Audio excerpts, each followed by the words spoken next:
요한복음 1장에서 12장까지의 내용은 예수님이 하늘에서 하나님으로부터 온 메시아이시다. 이런 내용으로 가득 차 있죠. 그래서 예수님은 하나님께서 보내신 하나님의 아들이시다는 것을 표적을 통해서 또 사역을 통해서 이렇게 보여주시는 말씀이셨습니다. 그래서 12장까지는 강하에 대한 어떤 말씀이었다면 13장 이후로는 이제 예수께서 다시 하나님께로 되돌아가신다는 말씀입니다. 되돌아가신다는 이야기입니다.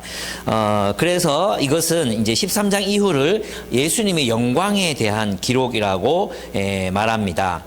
그래서 이 남은 부분 13장에서 21장까지를 영광의 책이라고 이렇게 부르기도 해요. 그래서 이제 요한복음 설교집을 보면 보통 10장까지 끊든지 아니면 12장까지 끊어서 한 권의 책을 내고 그 다음에 뒷부분을 끊어서 또 한 권의 책을 이렇게 냅니다. 그럼 논리적으로 생각해 보면 한번 잘 따라와 보시면 12장까지가 예수는 메시아다. 이걸 증명한 거잖아요. 그죠? 예수는 메시아다. 그럼 13장부터 어떤 내용이 나와야 논리적으로 이제 이 책의 내용이 완성이 되겠습니까? 그럼 예수는 어떤 나라를 세우려고 했나? 이게 나와야 되겠죠. 예수가 메시아라면 메시아는 하나님 나라 세우러 오셨으니까 그럼 예수께서 생각하신 메시아의 나라는 어떤 나라인가? 예전에 읽었던 책, 게라르트 로핑크에 예수는 어떤 공동체를 원했나라는 책이 있었잖아요. 그래서 13장에서 17장까지 내용은 뭐냐 하면 요한이 본 예수님 어떤 공동체를 원하셨는가에 대한 이야기가 13장에서 17장까지의 내용으로 이렇게 기록되어 있습니다. 그래서 이제 오늘 이제 발을 씻으시는 장면이 나오잖아요. 발을 씻겨주는 장면이 나오잖아요. 이 발을 씻겨주는 것은 어떤 맥락에서 이루어지는 행동이었습니까? 어떤 행동이었죠? 환대의 행위였거든요. 그러면 이제 하나님 나라를 이야기하시는데 제일 먼저 하나님 나라, 내가 너희를 이 하나님의 나라, 예수님의 메시아의 공동체로 너희를 초대한다. 그런 의미에서 예수께서 어떤 집 주인이 되시고 그리고 제자들을 초대하시는 장면으로서 예수님의 세족식이 이제 언급되는 것은 굉장히 논리적으로 합당한 그런 이야기라고 할 수 있습니다. 그래서 세족식이 제일 앞에 유월절 전에 이렇게 딱 이제 배치가 되는 것이죠. 12장까지의 내용은 예수님께서 잔치집, 거리, 광야, 또 요단강가, 시장, 그리고 여러 곳들, 아주 성전, 이런 여러 곳들을 다니시면서 자신이 메시아이심을 드러내셨던 그런 장면들이었다면, 이제 13장, 17장 뒷부분은 17장까지 내용은 예수님께서 조용히 제자들만을 그전에는 이제 모든 사람들에게 예수님 메시아를 드러내셨잖아요. 이제는 예수님이 메시아라는 것을 인정한 제자들을 초대하셔서 그 제자들을 초대하셔서 다락방에서 조용히 그들에게만 이제 전달하고 계시는 말씀이 13장에서 17장의 내용이에요. 그래서 12장까지가 복음 전도에 대한 내용이라면 13장에서 17장의 내용은 일종의 요한의 교회론이라고도 할 수 있는 장이 바로 이제 13장에서 17장의 이야기입니다. 그러니까 제자들과 이제 머물 날이 얼마 남지 않으셨다는 거죠. 6월절 지나면 이제 곧이잖아요. 며칠 안 남았잖아요. 이 시간 동안에 예수님은 아마도 정말 제자들에게 들려주고 싶은 이야기, 정말 은밀하게 그들에게 꼭 하시고 싶었던 이야기들을 담아서 하셨을 거예요. 그래서 이제 13장에서 17장의 내용은 하나의 설교, 요한복음에 보면 예수님 설교가 그렇게 길게 나오지 않잖아요. 앞부분에는 가장 긴 예수님의 설교가 나타나고 있습니다. 그렇습니다. 그러면 이제 13장으로부터 보면 13장은 예수께서 행하신 세족식 장면이 기록되어 있습니다. 발을 씻어주는 행위는 어떤 행위였다고요? 손님을 환대하는 행위였습니다. 근데 이 보통은 이제 누가 남의 발을 잘 씻어주는 게 아니에요. 그죠? 보통은 누가 집으로 초대하거나 자기 집으로 들어갈 때 보통 이 집 앞에 물동이, 우리 가나 혼인잔치에서 봤잖아요. 그런 물동이를 이렇게 놔두면 자기들이 알아서 이제 퍼서 씻고 들어가는 게 일반적인 예였어요. 그런데 이제 집이 좀 잘 살거나 부유하거나 이런 경우에는 또 귀한 손님이 왔거나 이럴 때는 하인이 나가서 이제 발을 씻어 주었습니다.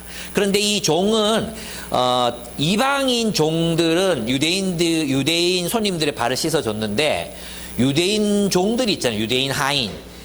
유대인 하인들은 절대 동족인 유대인의 발을 씻어주지 않았어요. 그것은 이제 모독이라고 생각했기 때문에 이것은 절대 하지 않는, 유대인들이 유대인들의 발을 씻어주는 것은 절대로 있을 수 없는, 노예에게, 유대인 노예에게 절대 시킬 수 없는 그런 금기에 속하는 것이었습니다. 그런데 예수님께서 제자들의 발을 씻기시잖아요. 여러분 아시겠지만 이제 예수님 사셨던 초대 이 교회 이 시대에는 권위주의적인 시대였단 말이에요. 그래서 권위주의적인 시대에 뭐가 중요해요? 히어라키가 중요하죠. 그 지위가 되게 중요하게 여겨지는 그런 시대였어요. 그래서 이제 사람들은 상석에 앉는 걸 굉장히 명예롭게 생각했어요. 그래서 주인이 이 자리에 앉으십시오. 이렇게 주인 잔치라든지 또 집에 누군가를 초대한다든지 이랬을 때는 집 주인이 자리를 이렇게 서 있는 거죠. 이제 막 가서 앉을 수가 없어가지고 이제 서서 여기 앉으시죠. 여기 나이 순이나 지위 순, 또 자신과 가까운 순으로 이렇게 자리를 배치했습니다. 근데 그때 만약 자기 자신이 나는 이런 대접받을 그런 게 아닌데 난 무시당했어 이러면 굉장히 이제 싸움이 일어나기도 하고 갈등이 일어났다고도 합니다. 그리스 헬라 문명에서도 똑같았어요. 그래가지고 이제 제자들이 있죠. 그리스 헬라 문명에는 이제 철학을 배우거나 하는 제자들이 있잖아요. 그 제자들이 이제 그 다른 제자들이나 다른 사람들이 스승에 대해서 아주 모욕적인 행동을 하거나 또 예의를 갖추지 않아. 그러면 그 제자들이 몰려나가가지고 때려 죽이기까지 하는 일이 일어났다고 합니다. 이제 크레이그 키너라는 사람이 고대 문헌을 조사해보고 이렇게 결론을 내린 거죠. 그래서 여러분 있잖아요. 그게 진짜 제자예요. 내가 누구한테 모욕을 당하고 있다. 나라! 옛날에 그랬다는 겁니다. 그만큼 지위가 중요하게 여겨지는 시대였어요. 그리고 있잖아요. 절대로 스승은 이제 그 제자의 발을 씻기는 것은 정말 이것은 있을 수 없는 일, 하면 안 되는 일, 그런 일들이었어요. 그러면 이제 왜 예수님은 제자들의 발을 씻기셨는가? 이게 이제 굉장히 중요한 부분입니다. 레슬리 뉴비기는 이제 저는 이제 이 요한복음 설교하기 위해서 주석을 10권 정도 읽거든요. 한글 뭐 나와 있는 한글은 다 읽는 것 같고 킨들로 영어도 사서 이제 같이 잘 안 되지만 버벅거리면서 번역해서 이렇게 하는데 저는 요한복음을 보면서는 뉴비긴이 최고예요. 뉴비긴이 정말 선교를 해서 그런지 몰라도 선교적인 이제 이 복음서잖아요. 그래서 그런지 몰라도 뉴비긴의 생각이 너무 저는 동의가 되고 또 합당하다 이런 생각이 들었습니다. 뉴비긴은 그리스도의 세족의 의미를 이렇게 설명했습니다. 인간의 모든 권력과 권위를 궁극적으로 전복시키는 상징이다. 이렇게 설명했습니다. 세족식이 의미하는 바가 뭐냐? 그리고 이제 13장부터 어떤 이야기가 진행된다 그랬어요. 예수님이 세우고 싶어 하시는 공동체에 대한 이야기가 시작된다 했잖아요. 그 공동체는 어떤 공동체라는 걸 처음부터 보여주는 거예요. 전복적인 공동체다. 세상의 권위 질서, 세상의 어떤 권위주의, 또는 혹은 가부장적인 질서 이런 것들을 뒤집어 엎는 하나님 나라의 전복적 질서를 보여주는 행위가 세족식이다. 이렇게 그리스도가 행하신 세족이다. 이렇게 표현하셨습니다. 정말 그렇습니다. 예수님께서 유월절 어린 양으로서 십자가에서 죽으심으로 유월절 어린 양, 그것은 새로운 질서를 창조하는 새 언약에 관한 말씀이라고 했잖아요. 그죠? 그러면 유월절 어린 양으로 죽으시고 출애굽 백성, 하나님 나라 백성이 탄생했듯이 예수님이 죽으시고 새로운 하나님의 백성이 탄생하잖아요. 그죠? 그 새로운 하나님 나라는 바로 그 세상의 권세가 거꾸로 뒤집어진 나라라는 것입니다. 예수님이 제자들의 발을 씻기시는 이 행위는 그 나라, 예수님이 세우시는 그 나라가 어떠한 나라가 되고 우리는 또한 어떠한 백성이 되어야 하는가를 보여주는 장면이 예수님께서 행하신 세족식에 포함되어 있는 그런 내용이라고 할 수 있습니다. 본문에 보면 예수님께서 13장 1절에 보시면 유월절 전에 예수께서는 자기가 이 세상을 떠나서 아버지께로 가야 할 때가 된 것을 아시고 세상에 있는 자기의 사람들을 사랑하시되 끝까지 사랑하셨다. 이렇게 되어 있죠. 끝까지 사랑하셨다는 게 무슨 뜻일까요? 죽으실 때까지 기간, 그 기간 동안 끝까지 사랑하셨다. 이런 의미라고 보통 생각하잖아요. 근데 그런 의미가 아니라 끝까지라는 말은 하나님이 보내신 목적을 이루시기까지 사랑하셨다. 이 말이에요. 그게 뭐예요? 십자가를 지시고 대신 죽으시기까지 사랑하셨다는 말이에요. 십자가를 지시고 대신 죽으시기까지 사랑하셨다. 끝까지. 그게 끝까지예요. 정도죠, 정도. 어떤 그냥 소소한 사랑으로 계속 이어서 사랑하셨다는 뜻이 아니라 십자가를 지고 죽으시기 위한 하나님의 목적을 이루시기까지 사랑하셨다. 이런 의미. 이게 끝까지 사랑하셨다. 이 말입니다. 왜 헬라어에 여기서는 텔로스라는 단어를 쓰거든요. 이 텔로스가 뭐냐면 목적을 말해요. 목적. 그 목적을 이루기까지 사랑하셨다. 이런 말입니다. 끝까지 사랑하셨다는 것은 예수께서 십자가에서 죽으심으로 사람들의 죄를 용서하시고 그들을 하나님 나라의 백성으로 구원하시기까지 사랑하셨다. 이런 의미입니다. 그래서 3절에 보면은 이런 말이 나오죠. 3절에 보면 예수께서는 아버지께서 모든 것을 자기 손에 맡기신 것고, 이 모든 게 뭐겠어요? 이 모든 게 뭐냐 하면 예수님께 십자가에서 죽으실 수도 있고 안 죽으실 수도 있다. 너의 선택이야. 모든 것을 예수님께 맡겼다는 뜻이에요. 예. 예수님께 하나님이 그래 너 이 애들을 위해 죽을 수도 있고 안 죽을 수도 있어. 근데 예수님이 뭐라고 말씀하십니까? 하나님께로 왔다가 하나님께로 가야 된다고 말씀하시잖아요. 그 뒷부분에 보면은 하나님께로부터 왔다가 하나님께 돌아간다는 것을 아시고 그리고 겉옷을 두르시고 이제 세족식을 하신단 말이에요. 그죠? 그러면 이 결단이 뭐냐 하면 나는 이들을 위해서 죽기까지 이들을 사랑하겠습니다라는 결단이 여기에서 나오는 거예요. 그러니까 예수님께서도 있잖아요. 우리를 어떤 한계 안에서 사랑하실 수 있었어요. 우리를 위해서 십자가 지는 데까지 안 갈 수도 있었어요. 그럼 우리는 구원 못 받았겠죠. 그럼 우리는 하나님 나라의 백성이 될 수 없었겠죠. 근데 예수님께서는 하나님께서 그에게 맡기신 목적을 이루시기 위해서 죽으신다는 것입니다. 이것이 이제 김혜건 박사님의 헬라어를 이제 분석해서 말씀하신 그런 내용입니다. 그러니까 내가 헬라어를 어떻게 알겠어요? 그렇습니다. 그렇습니다. 그러면 이제 예수님께서는 우리의 사랑이 예수님의 사랑을 본받아야 된다고 말씀하셨잖아요. 그죠? 십자가의 사랑을 보여주신 이유, 끝까지 사랑하신 그것을 보여주신 우리도 끝까지 사랑하라는 뜻입니다. 근데 우리의 사랑은 끝까지 가지 못할 때가 많습니다. 우리의 사랑은 스스로 한계 지어질 때가 많습니다. 하나님의 목적을 오롯이 다 이루기까지 가지 못할 때가 많아요. 예. 주님은 우리의 사랑이 우리가 누군가를 사랑한다면 그들을 향한 우리들의 어떤 목적이 이루어질 때까지 사랑하기를 원하시는데 우리는 딱 한계를 짓는 거죠. 우리는 있잖아요. 우리의 자존심이 상하지 않는 데까지만 사랑합니다. 우리 자존심이 상하면서까지 사랑하려고 하지 않습니다. 그죠? 저도 이제 최근에 자주 그런 일이 있는데, 그러면서 저는 또 이제 달라지기는 하는데, 제가 설거지 열심히 했거든요. 설거지 준비하듯이 이번 주 진짜 바빴거든요. 그래서 제가 설거지 열심히 하고 빨리 말씀을 준비해야 되겠다고 자리에 앉았어요. 앉았는데 아내가 이왕 설거지 할 거면 음식물 쓰레기도 버리고 하지 이러는 거예요. 제 얘기는 그 말이 어떻게 들리냐 하면 당신은 항상 음식물 쓰레기를 저렇게 저기 놔두고 그냥 자기 일을 하는 사람, 이렇게 그런 말이 아닌데 하려면 끝까지 하지 이런 말로 했는데 제 머릿속에 뇌회로 속에는 해석이 어떻게 되냐 하면 당신은 맨날 이래라고 들리는 거예요.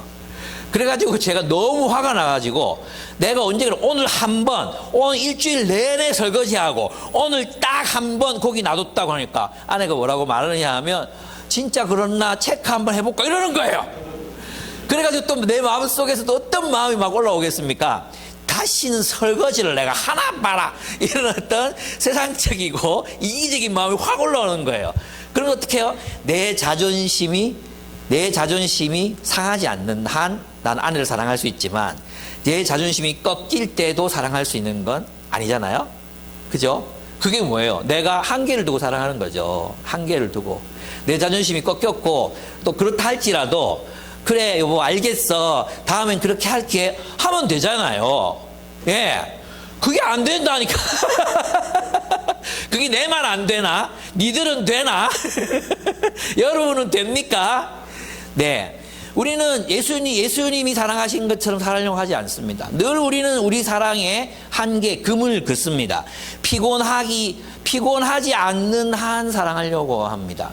사생활이 침해당하지 않는 한 우리는 사랑하려고 합니다. 우리는 어떤 한계를 정해두고 사랑을 하고 사랑을 받으려고 합니다. 그것은 그리스도인의 사랑이 아닙니다. 예수를 닮은 사랑이 아닙니다.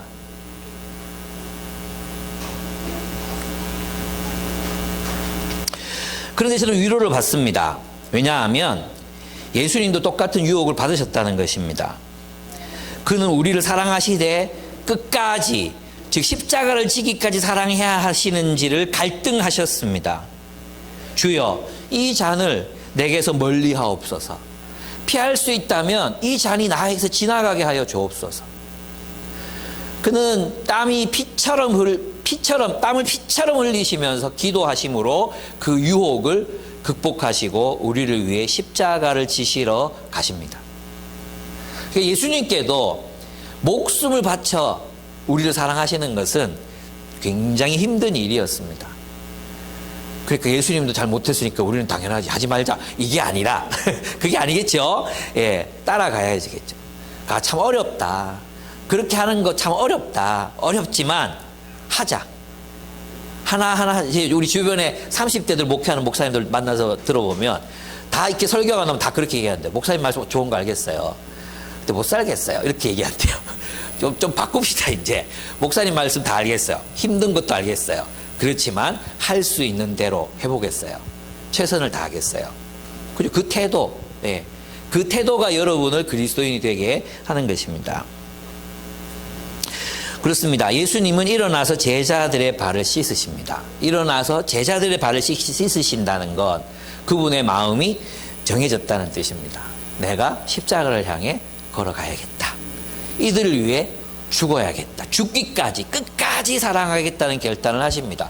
우리도 그렇게 끝까지 사랑하겠다는 결단을 하셔야 합니다. 여러분, 예수님의 세족, 이 세족식은 예수가 세우시는 새로운 공동체의 새로운 질서를 상징합니다. 그것이 무엇이겠습니까? 그것은 바로 예수님의 십자가로 세워지는 새로운 질서인 것입니다. 교회는 무엇으로 세워지는 공동체입니까? 십자가의 삶을 통해 세워지는 공동체가 교회입니다. 우리 교회 성도들이 십자가를 지지 않으려 할 때는 결코 교회가 세워지지 않습니다. 설교로 세워지는 게 아닙니다, 여러분. 예, 물론 설교도 중요합니다. 설교를 듣고 십자가의 삶을 선택하지 않는다면 우리는 교회가 될 수 없습니다. 그것은 십자가로 세워지는 질서입니다. 교회입니다. 하나님 나라는 십자가로 세워지는 새로운 질서, 새로운 공동체인 것입니다. 하나님의 나라는 예수님의 십자가를 통해 세워집니다. 그러면 이제 예수님 어떤 공동체를 세우기로 원하셨을까요? 그 십자가, 세족식, 예수님께서 제자들의 발을 씻기심으로 행하셨던 게 어떤 의미가 있는가? 어떤 공동체 세우기를 원하셨는가? 한 7가지 정도를 빠르게 한번 이렇게 지나가 보도록 하겠습니다. 7개 그러니까 갑자기 민년이 눈이 막 이만해지는데 빨리 끝납니다. 오늘 할 거 많아가지고 걱정하지 마십시오. 첫째, 환대입니다. 환대하는 공동체가 되라는 것입니다. 환대하는 공동체. 여러분, 그 세족식이 의미하는 바가 뭐라 그랬어요? 세족식은 손님을 환대하는 행위라 그랬죠. 환대하는 행위. 그러니까 우리의 공동체는 타자를 환대하는 공동체가 되어야 한다는 뜻입니다. 예수님은 제자들을 예수님이 창조하실 내 아버지의 집, 이제 요한복음 14장, 15장, 16장에 나오는 이야기거든요. 내 아버지께서 창조하시는 그 집, 내 아버지의 집, 그 집으로 영접하십니다. 발을 씻어 주심으로 그들을 환대하십니다. 여러분, 예수님은 주인으로서 그 집의 호스트로서 직접 종을 시키는 것이 아니라 제자들이 사실 예수님이 발을 씻어야 되거든요. 근데 그렇게 하는 게 아니라 예수님께서 직접 그들의 발을 씻기심으로 그들을 환대하십니다. 이것이 바로 권위의 역전이 일어나는 것입니다. 하나님 나라는 누가 발을 씻겨주는 나라입니까? 최고 리더십이, 왕이, 그 집의 주인이, 가장 높은 사람이 가장 낮은 곳에서 다른 사람들의 발을 씻겨주는 종이 되는 사회, 그 새로운 사회가 바로 하나님의 나라라는 것입니다. 여러분, 우리는 이렇게 생각합니다. 예수님은 다 내려놓고 세상으로 내려왔다고 생각하시죠. 그죠? 모든 걸 내려놓고 왔다고 생각해요. 예수님은 내려놓고 오신 게 아니라 예수님은 낮은 곳에 원래부터 계시는 분이십니다. 그분이 우리가 섬기는 하나님이십니다. 우리 하나님은 저 높은 곳에 계시는 분이 아니라 우리 하나님은 사람들의 종이 되어 모든 만물을 지탱하고 떠받치고 유지하는 그런 분이 바로 우리가 섬기는 하나님이십니다. 우리가 섬기는 하나님은 군림하고 지배하고 통제한 하나님이 아니라 예수님은 저 아래에 원래부터 계셨던 분이십니다. 그는 내려놓은 것이 아닙니다. 주님이 원래 계시는 곳은 거기 낮은 곳입니다. 우리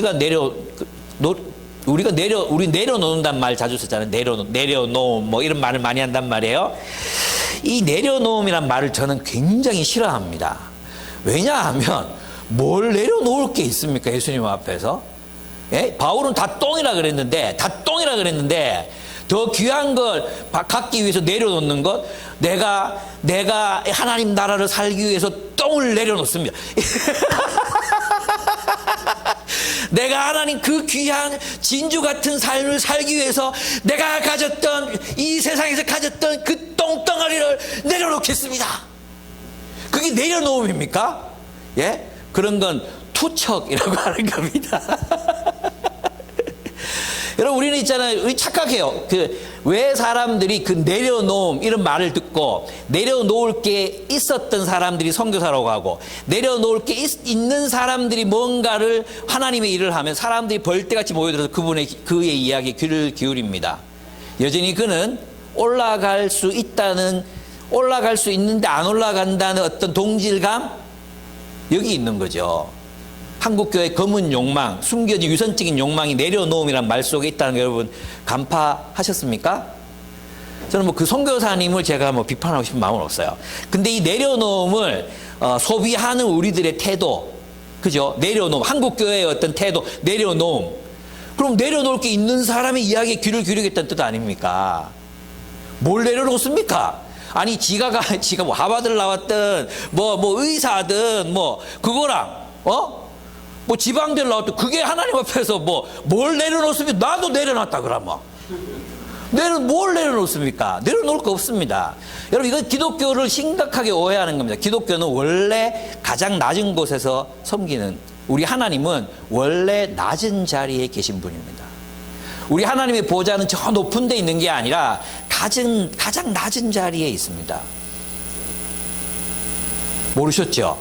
그분이 우리가 섬기는 하나님이에요. 저는 그래서 우리 하나님, 우리 예수님이 좋아요. 예수님이 지금 나는 영광을 받으러 간다. 그럼 어디로 가십니까? 십자가를 향해 뚜벅뚜벅 걸어가십니다. 십자가를 향해 내려가십니다. 십자가를 향해. 근데 우리는 예수님과 달리 자꾸 올라가려고 합니다. 자꾸 올라가야 하나님께 영광이 된다고 생각합니다. 그래서 내려놓을 걸 갖춰야 된다고 생각합니다. 내려놓을 걸 갖춰야 하나님이, 그래서 그걸 내려놔야 하나님께 영광을 돌릴 수 있다고 생각합니다. 이게 얼마나 참 복음을 왜곡하는 겁니까? 그렇습니다. 우리 예수님이 수건을 두르시고, 겉옷을 벗으세요. 겉옷 벗으시면 안에 뭐 있습니까? 보통 이제 좀 입고 다니는 사람은 얇은 속옷이 있어요. 이렇게 위에서부터 내려온 얇은 속옷. 대부분 사람도 안 입고 다녀요. 그냥 겉옷만 있어요, 겉옷. 그리고 팬티 같은 거 있잖아요. 기저귀 같은 그런 거. 그냥 다니는 거예요. 이거 겉옷 벗으시고, 이거 올리셔가지고, 이제 허리를 동이시고, 제자들의 발을 씻으십니다. 제자들의 태도, 여러분처럼 이렇게 앉아있는 태도가 아니에요. 누워있어요, 이렇게. 누워있어요. 예수님 발을 씻으시는 거예요. 뭐예요? 예수님은 내가 주인인데도, 내가 왕이고 메시아인데도 너희를 이렇게 섬긴다, 이게 아니에요. 그게 예수님의 본질이에요. 본질. 제자들의 발을 씻기시는 분이 예수예요. 그런 척 하는 게 아니고, 그때만 하는 게 아니고, 마치 기독교 대학들에서 어떻게 합니까? 사람들? 교수님들 한 학기 한 번씩 학기 초에 학생들 발 씻어주고, 또 끝나고 나면 또 권위적인 교수로 돌아가고, 이런 게 아니라 예수님은 그렇게 그냥 발을 씻으시는 분이세요.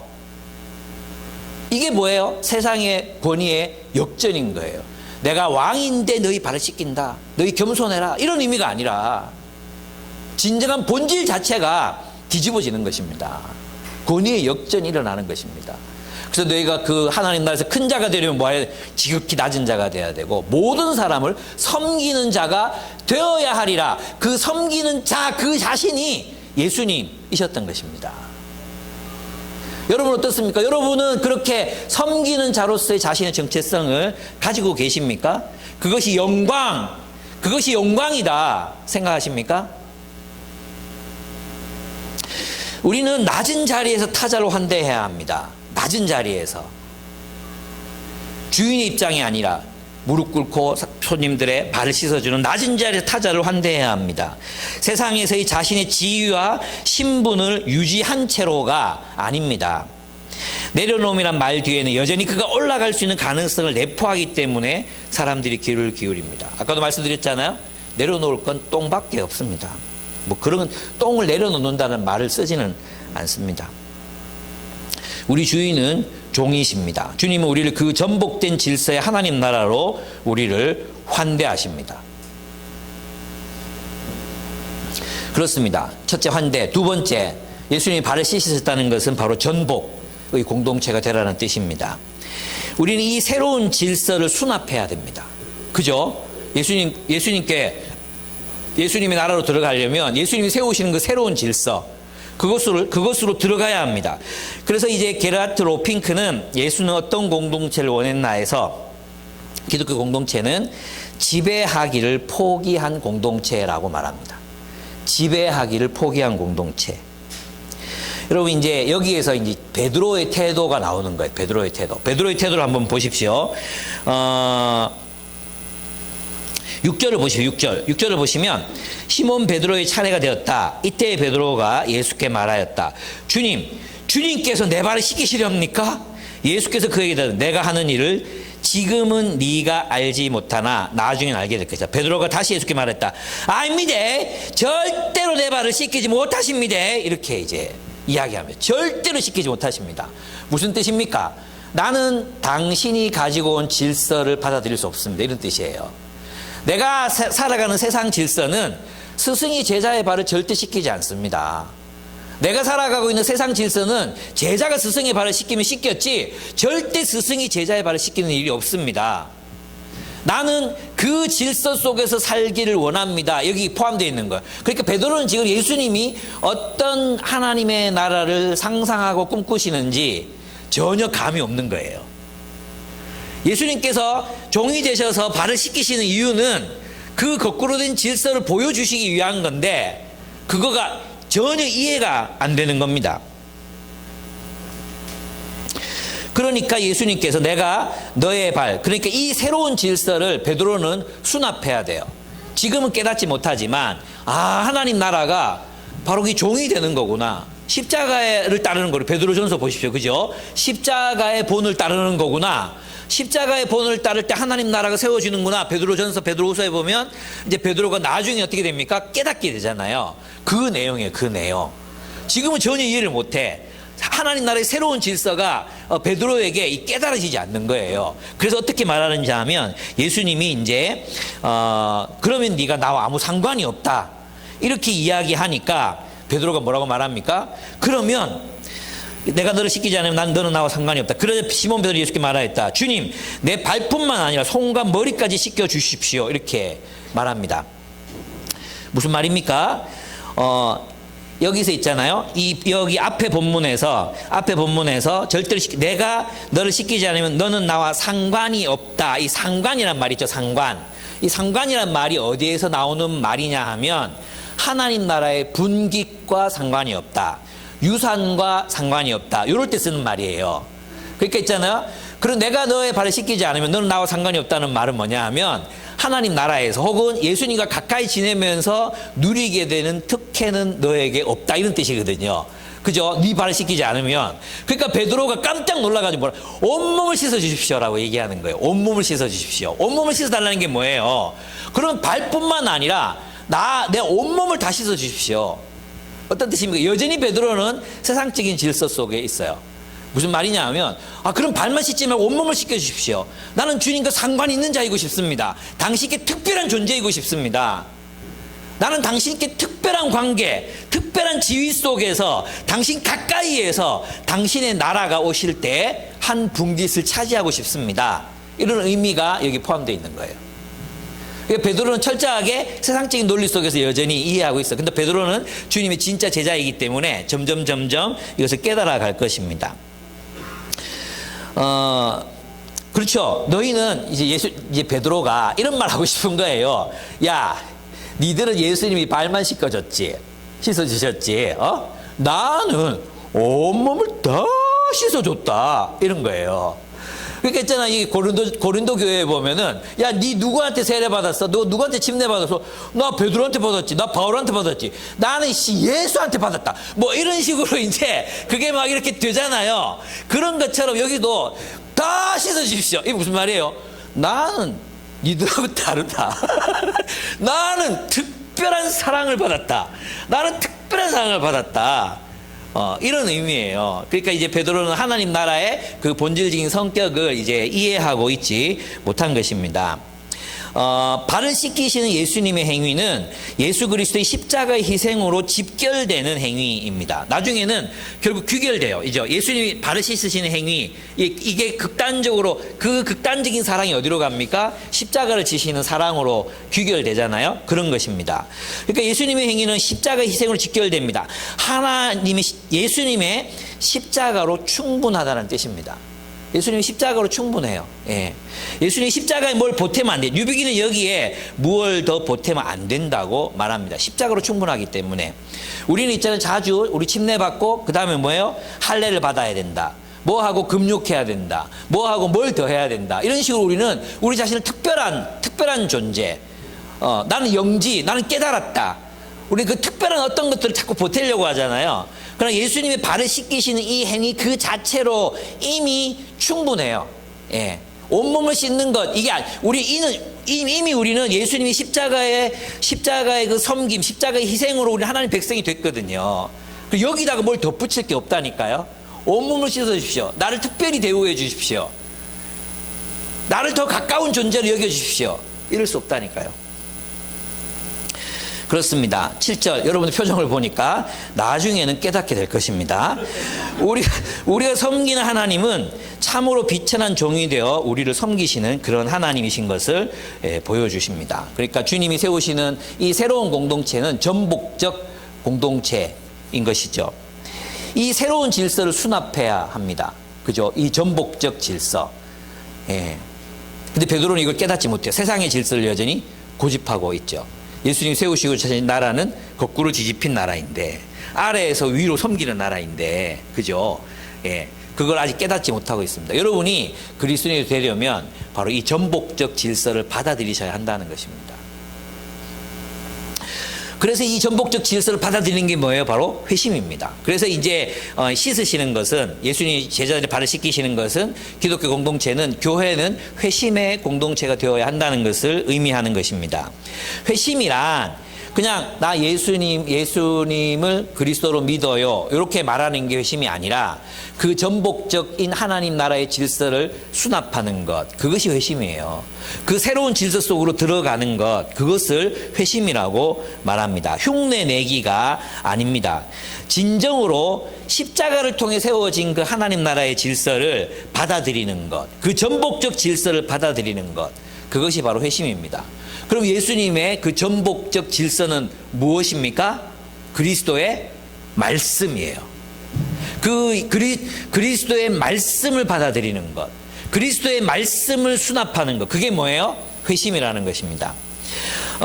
그래서 있잖아요. 진정한 회심이란 바로 예수 그리스도의 말씀으로 형성되는 삶을 의미하는 거예요.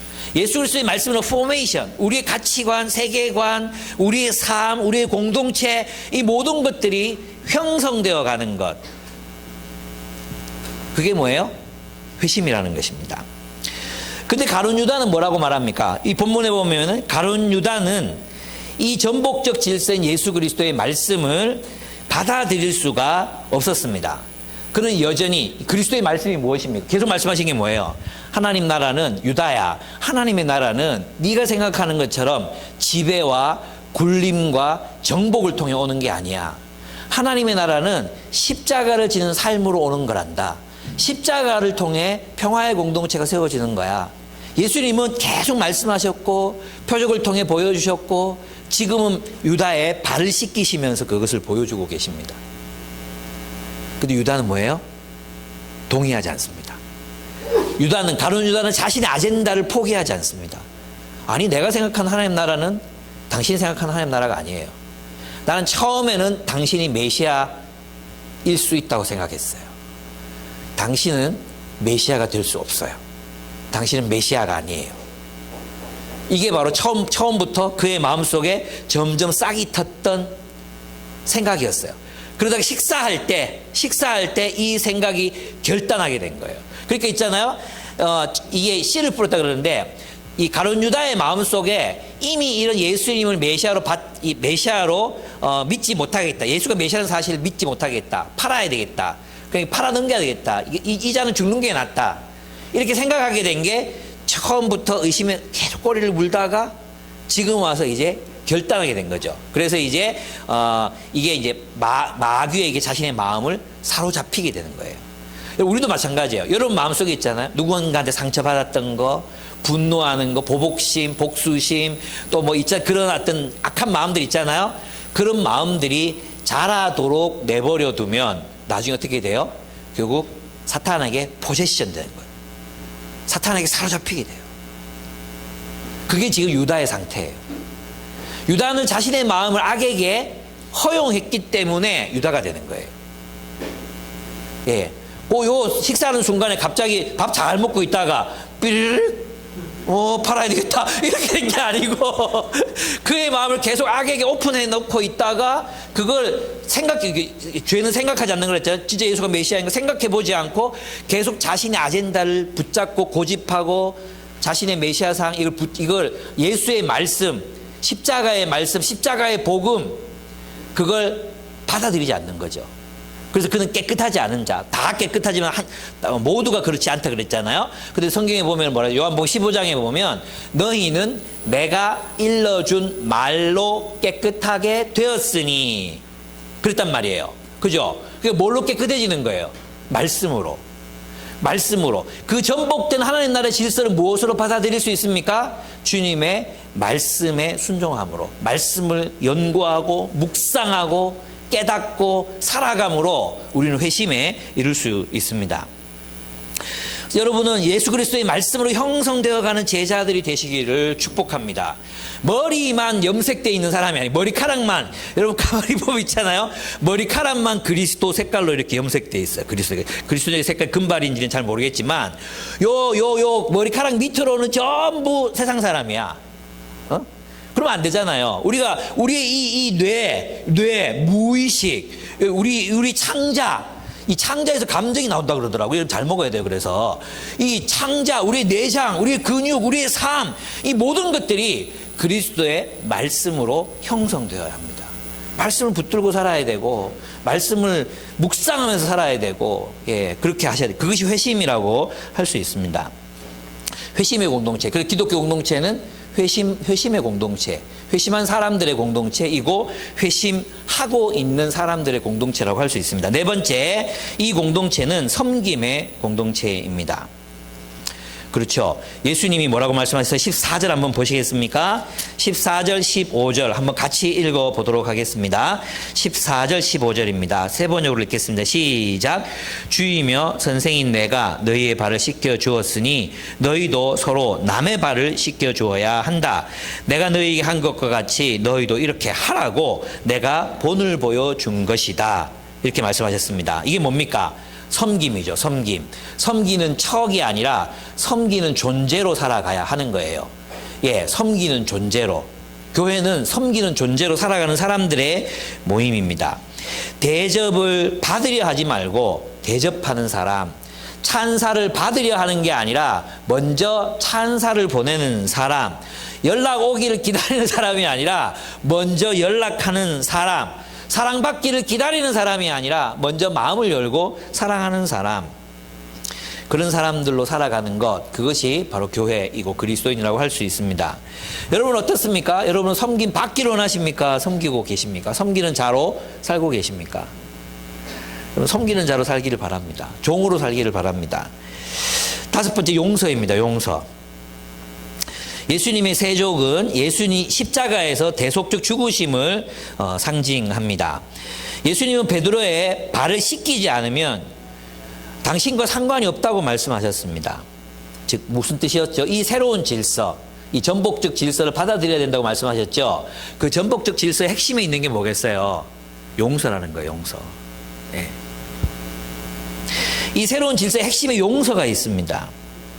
그래서 우리는 먼저 우리 더러워진 발을 주님께 내어 보일 수 있는 결단을 하셔야 합니다. 예수님 앞에서는 깨끗한 척 할 필요가 없습니다. 예수님 앞에서는 완전한 척 할 필요가 없습니다. 예수님 앞에서는 죄 없는 척 할 필요가 전혀 없습니다. 주님 앞에서 여러분의 더러운 발 씻어주세요. 저 이렇게 제 발 이렇게 더러워요. 하고 내어놓으실 수 있어야 합니다. 그리고 내 발 좀 씻어주세요. 요청할 수 있어야 합니다. 우리는 완전하지 않기 때문입니다. 그러면 두 번째, 예수님 뭐 하라 그랬습니까? 서로의 발을 씻기라고 하셨잖아요. 서로의 발을 씻겨주라. 서로 용서하는 공동체가 되라는 것입니다.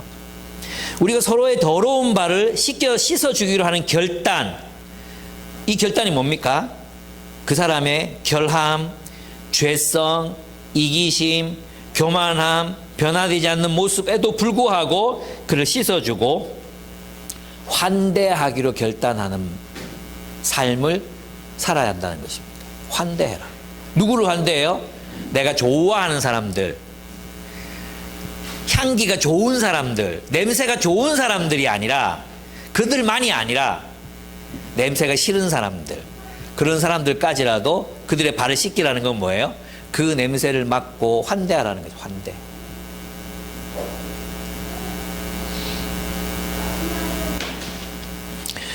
그럴 때 우리는 서로에게 상관 있는 사람이 됩니다. 내 발을 누군가에게 내밀 수 있을 때, 내 더러운 발을 나 좀 용서해, 나 좀 씻어줘, 나 이런 사람이야, 이렇게 내밀 수 있을 때 나는 그 사람과 상관 있는 사람이 되는 거고요. 그 사람이 그들의 발냄새를 풍기면서 나에게 좀 씻어줘 그럴 때, 내가 그 발을 붙잡고 씻어줄 수 있을 때 우리는 공동체가 됩니다.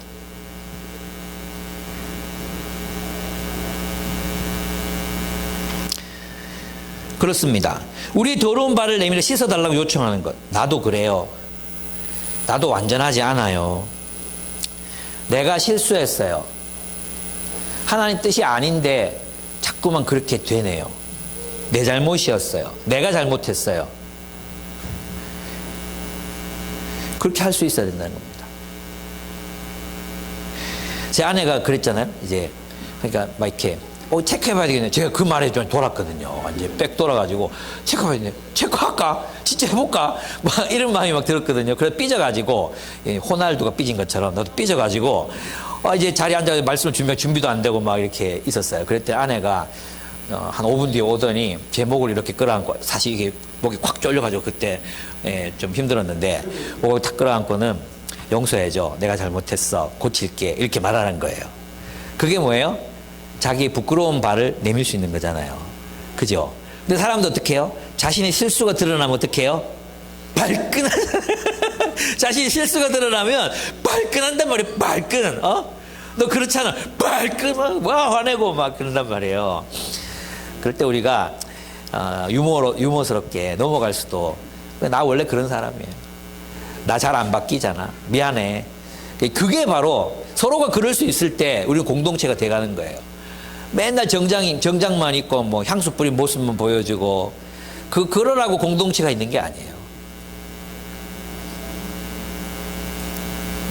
우리는 다른 이의 더러운 발냄새를 견딜 수 있어요. 사실 발 더러운 건 견딜 수 있는데 발냄새 나는 거는 이제 견디기가 되게 힘들어요. 그죠?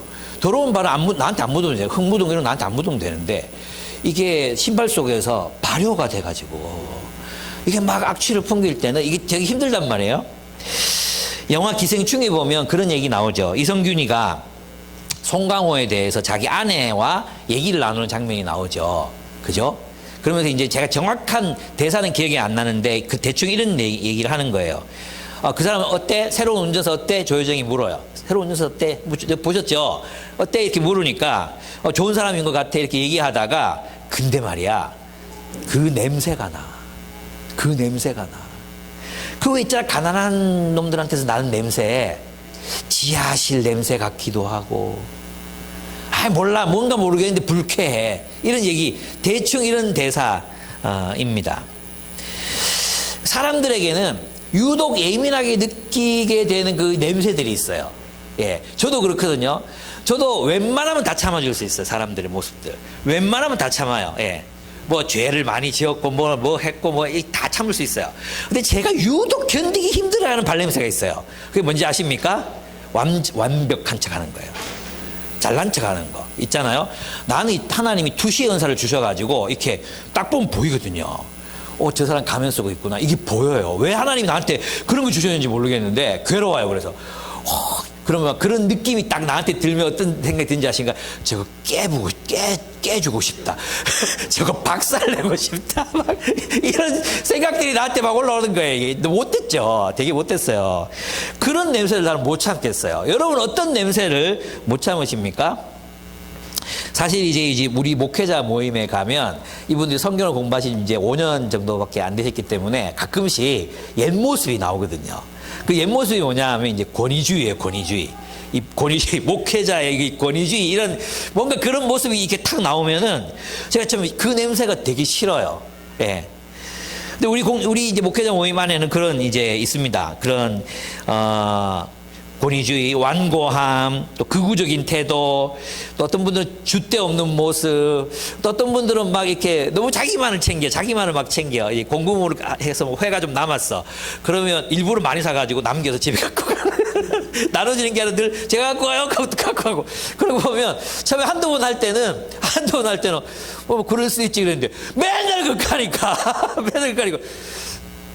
그래서 이제 그걸 아시는 친구 목사님이 같이 있으시거든요. 그러면 갖고 와라 하면서 불에 다 구워버려. 불에 다 구워 같이 먹고 가자. 그게 얄미우니까. 그런 냄새들, 누군가 견디기 힘든 냄새들이 있잖아요. 근데 제가 이제 우리 목사님도 존경해요. 왜냐하면 이분들이, 자신들이 이제 잘못을 알아요. 그런 모습이 나타나면 깨닫고 고치려고 노력을 하거든요. 저도 그렇잖아요. 저도 가끔씩 이제 지난주에 제가 그렇게 했거든요. 이분들이 성경 공부한 지 오래됐는데 이제 예습을 잘 안 해오시는 거야. 그래가지고 내가 카카오톡에다가 아니 어떻게 주석을 한 권만 읽고 와서 성경을 나눌 수가 있냐고, 목회자로서 양심이 없다 그러면서 내가 적어도 5권에서 10권을 읽고 그 다음에 내용을 정리해서 자기 생각을 갖고 오시기 바랍니다. 그리고 안 해오면 5,000원씩 벌금을 받겠습니다. 막 이랬어요. 그랬더니 이분들이 좋은 게 뭐냐면 예 목사님 알겠습니다. 예 그렇게 하겠습니다. 그래 이번 주부터는 이제 자기가 PBS에 있는 걸 가지고 복사해가지고 이제 나눠주기로 했거든요. 근데 제가 잘했다는 게 아니에요. 제게서는 이 사람들에게 어떤 냄새가 날까요? 김유범 목사 독단적이다, 독선적이다, 그럴 거 아니에요. 세다, 기가 세다, 뭐 이런 평가들 할 거 아니에요. 그분들은 내 냄새를 견디고 있는 거죠. 날 씻어주려고 애를 쓰고 있는 거죠. 예. 그렇게 우리는 하나가 되어가요. 그래서 같이 모이면 되게 즐거워요. 예. 같이 즐거워. 말씀 앞에서 뭐 다 한계가 있잖아요. 근데 이분들의 특징이 뭐냐면 자기 한계를 알아. 내가 그런 사람이라는 거 알아. 그래서 함께 할 수 있어. 공동체가 돼가는 거죠. 여러분 어떻습니까? 여러분 서로의 그 더러워진 발을 보여줄 수 있습니까? 예. 나는 세족식 정말 싫어합니다. 그래서 이 세족식이 성찬식처럼 교회 안에 제도로 이렇게 정착이 안 된 것에 대해서 진짜 감사합니다. 왜 내 발을 누가 씻어준다고 생각하면, 왜? 그래서 지금 IBP에서 몇 번 했거든. 나 도망갔어요. 나 안 했어요. 도망가가지고 있다가 끝나고 나오고 그랬어요. 못하겠더라고요, 저는. 내 발을 누군가에게 맡기기도 어렵고, 남 발을 이렇게 씻어주는 것도 힘들더라고요.